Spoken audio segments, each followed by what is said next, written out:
My family on my dad's side moved from Delaware to South Carolina in the 70s.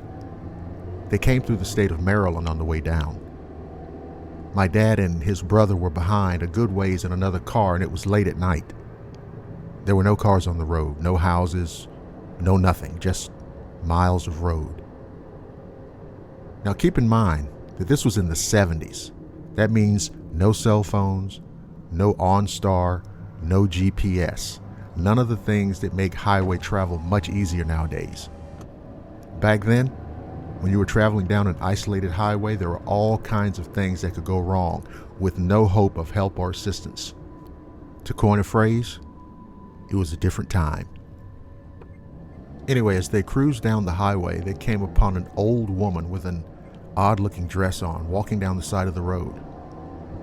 So they started to slow down and noticed that she was very pale. It was strange. It was damn strange. At that point, they were starting to get some really, really bad vibes.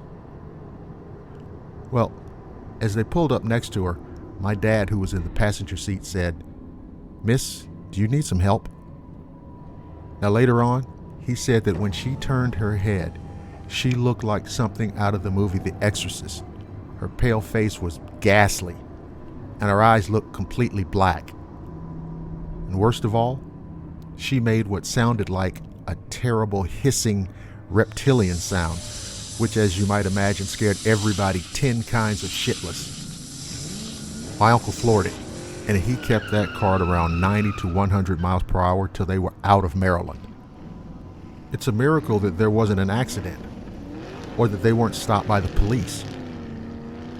My uncle won't talk about it, but my dad told me the whole story. There's some seriously weird shit in Maryland.